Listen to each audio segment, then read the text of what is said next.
Welcome, everybody. This is Aaron Duquette, State Director for U.S. Term Limits, once again in West Virginia. We are talking to many of our pledge signers here in West Virginia. We do have a considerable number of them in West Virginia in particular. This campaign's been going on about 3 years in West Virginia, and we have many pledge signers on both sides of the aisle getting behind the idea of putting term limits on Congress. Today we have our pledge signer Laura Kimble with us, joining us to talk a little bit about that issue. Laura, just like to introduce you. Maybe you can introduce yourself a little bit and just tell us a little bit about yourself, what you're running for, and so forth. Okay, my name is Laura Kimble, and I'm running for the West Virginia House of Delegates, the 48th District, which is about 45 minutes south of Pittsburgh, south of Morgantown, about 2 hours south of Pittsburgh. And Morgantown is actually, West Virginia University, my alma mater. Graduated from there with a bachelor's degree in international studies. And I am running because I'm very concerned about what's happening to our country and what's happening to our state. My husband and I decided to stay here. My husband of almost 31 years. And I decided to stay here and raise our kids. And we're really concerned that our state motto, which is Montani Semper Liberi, which means mountaineers are always free, may just become that, which is a hollow state motto. Very interesting. Yeah. So you segue really nicely into my question. This is going to be, everybody, Laura has signed the U.S. Term Limits Pledge to vote for and co-sponsor, if elected, our resolution, which is pursuant to Article 5 of the Constitution and allows that the states can come together to draft an amendment proposal for term limits on Congress at the federal level. We know as an organization that Congress is never going to term limit itself. In Kentucky, we like to say that the chickens will never vote for Colonel Sanders. It is not in their self-interest, right? And so we need outside forces, which would be the states in this case, some outside parties, to be able to impose that upon them. And that's what we're doing with the help of legislators and candidates running for the legislature like yourself.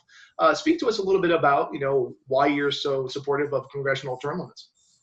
Well, I'll tell you, over the years, I've become politically aware, and primarily because of my kids, and politically active as well because of my children. I was an education activist and made many trips, down to the local school board as well down to the state capitol and the state school board. And as far as term limits goes, the thing is that in that political environment, we know they're not going to vote themselves out.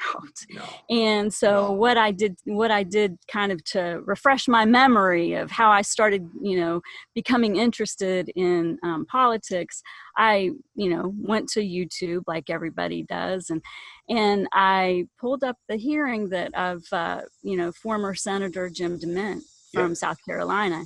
And I remembered when he came and he was enthusiastic and very excited and was going to try to pass a term limits legislation. And he was met with great opposition. Senator DeMint has since left, but that's a side note.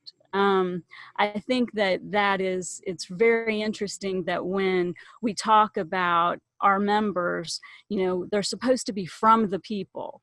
And so they leave the people and they go to DC, and then they become part of DCs. They set up their, whether it's working, living, socializing, sending their kids to DC schools and in the DC private environment, and then they lose touch with the people. And that's never how it was intended to be. And so I think it's very important that we get back to that and we remind them. And I think that, anybody who says the sense of the recourse that we have is an election. So we need the experienced person to go to be in DC and, fight for us. And the fact of the matter is they go to DC and then they start building their war chest.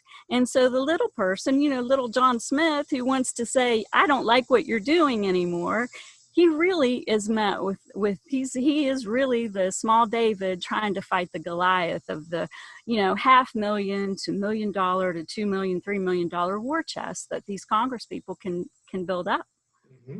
Yeah, you speak about the need of experience in DC. I just stop and go, hold up a second. We currently, right now, have the most experienced Congress in history with all the career Wow. politicians there. Yep. How is that working out for us? When you stop and go, wait, hold on, we have the experience now, and we need that. Obviously, that's not working out for us. We actually need fresher ideas. Is what we need: fresh blood, people that let themselves become corrupted by the system. Right? Well, I think an interesting exercise for everyone to do is to, just Google your own state Mm-hmm. and look up your own Congress, the record of the Congress people that have represented you. And if you go through even my little old state of West Virginia, we have, one congressperson that was there for 32 years. Yep. 32 years.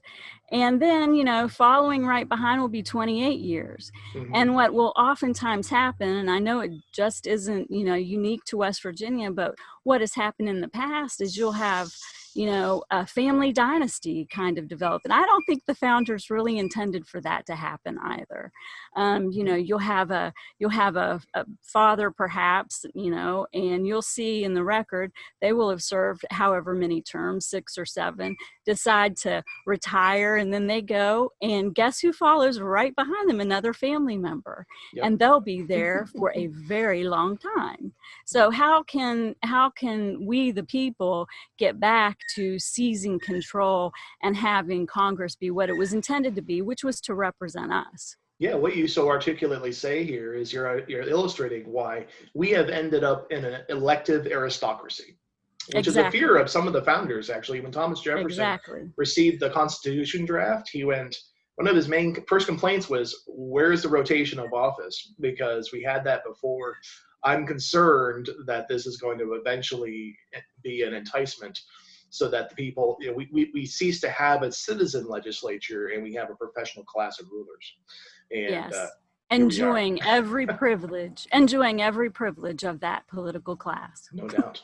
So one more question for you, West Virginians watching, this is a long process. This is a hard process. Congress is not going to bite. There's some good individuals in Congress that are on board. In fact, U.S. term limits is behind that amendment proposal in Congress that Jim DeMint was speaking to so graciously and so well. But we know, it's not going anywhere. In fact, Mitch McConnell has said so, and not at least without considerable pressure from the states to do so for them. Yes. And so, looking ahead for this process, we got to get the states on board to even call the convention together, and then we have to propose an amendment and actually get it ratified. Then it'll become part of the Constitution. So we're looking at several years here. But once that's in place, you're looking ahead to the future. What can West Virginians look forward to with the establishment of term limits on Congress? How would that benefit people back home? Well, I think that we'll return to what the founders intended. It will be more representative, and it will return the power to the people.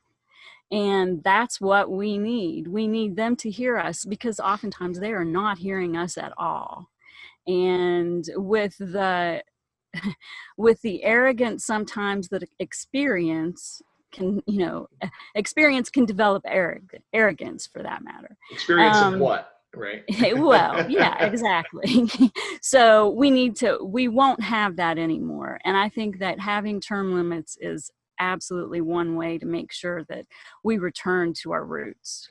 Wonderful. Well, thank you so much. You've been extraordinarily articulate on the issue, and we just appreciate all the support we're getting from yourself and others to make this a reality, get it passed in Charleston, and move forward and get this thing done. So we couldn't do it without pledge-signers like you. So thank you very much, Laura. Well, you're welcome. And I thank you and U.S. term limits for all of the hard work that you all are doing, because we couldn't do it without you all. And we couldn't do it without our grassroots volunteers. So let's give them the credit. Yeah, that's right.